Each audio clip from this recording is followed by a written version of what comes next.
Hello, I am Nwabia Ezechimere. Do you know that the return on investment of $1 at 20% interest for 76 years will give you over $1 million? Today, we will continue on our discussion on financial freedom. For this to happen, you will have to learn how to create wealth, keep or manage wealth, and grow money till you become financially free. Why did I choose to talk about money? Somebody may ask. I've come to discover that the language of money is a language that cuts across every human race, irrespective of your color, irrespective of your tribe, irrespective of your geographical location. We all speak the same language when it comes to money. For instance, the basic need of every human being is funded by money. For example, if you ate food today or if you will eat food today, it will take money. The clothes you're putting on will require money. Even if you didn't buy that clothes, if somebody gave it to you as a gift, it was purchased with money. The house where you live is sponsored by money. For you to afford drinkable water, I mean water that is free from contamination and pollution, it will require money. Therefore, for any individual to pretend that we don't really need money in our existence is to be self-delusion. You cannot do without money. Now, the subject of money is not rocket science. Not rocket science at all. Money is like a game. And when you learn to play the game of money and apply the rules that governs the game of money, you will win. It doesn't respect your qualification, whether you're a professor or not. If you don't know how to play the game money, you will lose out. And here I'll be sharing with you some of my experiences about the game. I've also observed that the major cause of divorce in life or in marriages is centered about money. Our mindset is so powerful that they determine how prosperous we can be materially. There is a mindset that will always lead to abundance, which means our mindset is so powerful that there is a certain way you will think, you will definitely end up with abundance. And there is also a certain way that if you think, it will lead to poverty. Your mindset is powerful. So as he thinketh in his heart, so is he. The greatest investment an individual can make in life is an investment to improve his ability to think. So no matter how your mind has been structured, whether it has been structured to tend to poverty, it can be changed. To change the structure of our mind, you can do that by learning, by information. And these are the information we'll be sharing from time to time. The subject of money is not really taught in our formal education system. I remember a few years ago, after I graduated from the university, 3 lecturers from that same university came to consult from us. One was from the Faculty of Engineering, 2 were from the Faculty of Management. Department, to be precise, was Banking and Finance. Fortunately, I had some students in that department. And for us to accept providing such consultation for them, the condition we gave them was they should approve the subject matter to those our students as project topics, which they did as we instructed. The rest, they say, is history. The reason is because it doesn't respect your qualification. Naturally, a lecturer in the Department of Banking and Finance should know about money, but because it's not taught in formal education, you can be a professor and yet you don't know a dime about money. There are 4 stages of financial progression. No matter the stage where you are, there is no cause for alarm. We can guide you from one stage to the other. Number 1 stage is a stage where I call financial instability. The place where you don't have a regular source of income. You do have income, but it's irregular. With that kind of income, you cannot really plan. So you attempt to be financially unstable. The second category is financial security. Those that have good paying jobs, they get their money regularly as when due. But the point and problem around this area is that the money they have cannot really take care of all their needs. Each time they want to make big purchase, definitely they will call on somebody to support what they want to do. The third state is the one I call financial stability, which is you are financially independent. At this stage, you can run your shows, run your activities without having to call on anyone. You might have even started making some investments. But the limitation to this individual is that he's not yet financially free because he still has to work in order to foot his bill. The fourth stage, which is where we are looking at, is where you are financially free. At this stage, your return on previous investments have the ability to take care of all your expenses because the proceeds from those investments will be greater than your daily expenditure. This is where we want everybody to be. The practical proof that you are financially literate is that you always have funds in your bank account, in your buckets, in your basin. The reason is because if all the knowledge you have is not able to help you or change your life, then you are nothing better than an individual that knows nothing. Now, when you begin to save money, it is advisable, the moment you begin to generate funds and begin to save money, it is advisable that you develop 3 financial buckets or basin where you put your money.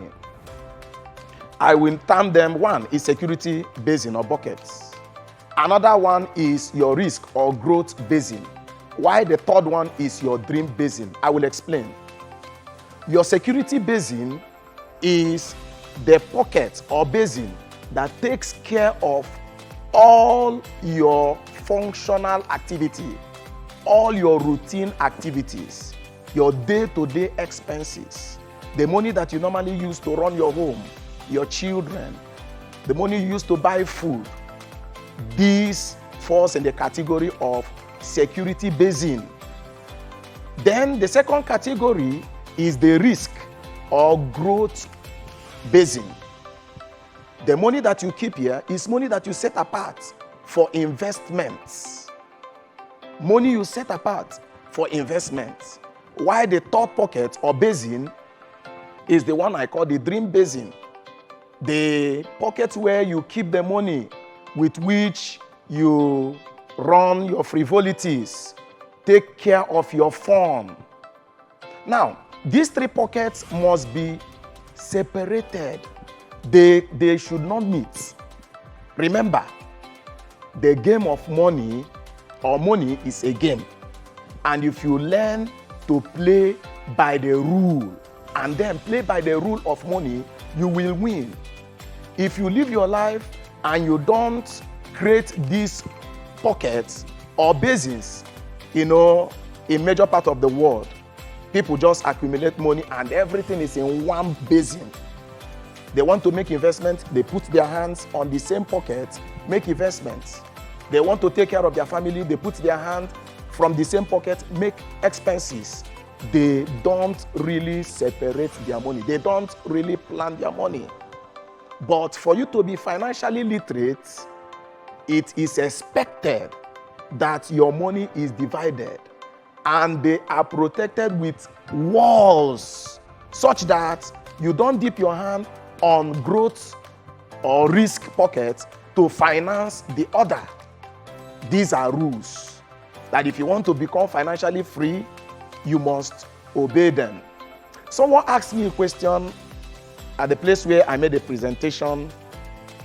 He said, supposing I have an investment opportunity to make and the money in my growth pocket is not really enough to finance that project, can't I put my hand on any of the other pockets in order to finance that project? My answer to him was no. That in your journey to become financially free, one of the most critical qualities you must learn, you must be disciplined. You must be disciplined. It amounts to indiscipline that you begin to crisscross the pockets. Discipline will require you to keep the money that belongs to a particular project for that project. Yes, many of us that are into investments, when you want to do your investments, you are required to know what your stop loss is, what your take profit is.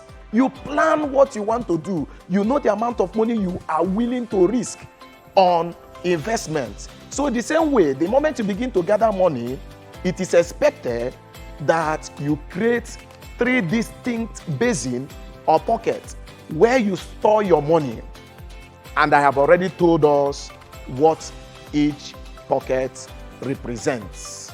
Beyond segmenting your money into 3 distinct pockets or basins, I want to talk about the risk or growth basin. Yes, the place where you set apart money that you use for investments.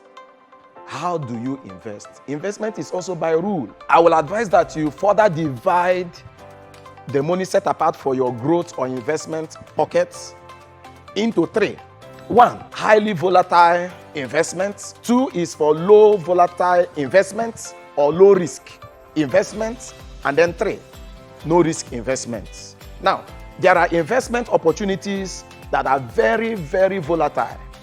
Those investment opportunities have the potential of doubling your money within a short time. You can make up to 100% and above on those investments. So when you set out money for investment purpose, you don't just take all your money and invest it on just any project or any investment. No. The rule also states that you further segment the money that you are supposed to invest. You will invest on highly volatile investments. And these investments are usually on short term. We have short-term investments, medium-term investments, and long-term investments. But my advice much more is on long-term investments. But for you to be a smart investor, you will play on these 3 investments, definitely. But now, let's say you have XYZ amount of money that you have set apart for investments. Only 20% of your total money set apart for investments should be used on very volatile investments. Investments that are very, very aggressive. They can double themselves within a short time. Few months, you can make 100% and above. But there are also chances that you can lose that money on such investments.